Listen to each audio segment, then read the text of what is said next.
ny ankalazaina zao zany dia ny valime folome dia ny valime folome dia andro iraisam-pirenena ho an'ny musée.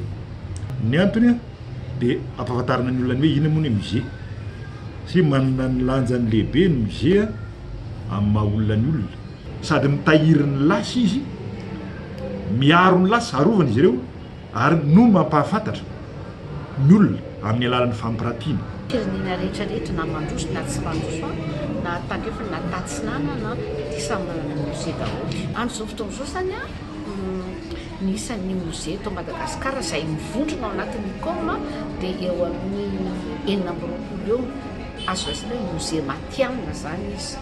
Misy musée betsaka eran'ny Madagasikara fa tsy mifandray aminay. Ny antony dia satria misy fepetra no idirana amin'ny ICOM.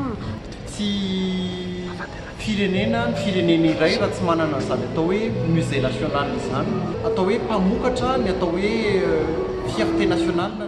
Ny musée dia tokony hanolotra ataontsika hoe contenu vokatra anankiray, vokam-pikarohana ny zavatra tokony atolotra amin'ny musée anankiray, zany hoe eo le ataontsika hoe vestige, le objet historique na le vakoka, fa ambadik'izay dia tokony izy asa fikarohana goavana be mba ahafahana manolotra an'le izy tsisy enatra tsisy tahotra eo amin'ny ataontsika hoe olon-drehetra ny teratany malagasy na ny teratany vahiny. Ho antsika malagasy aloha tsy mbola voataizitsika tsitsika musée.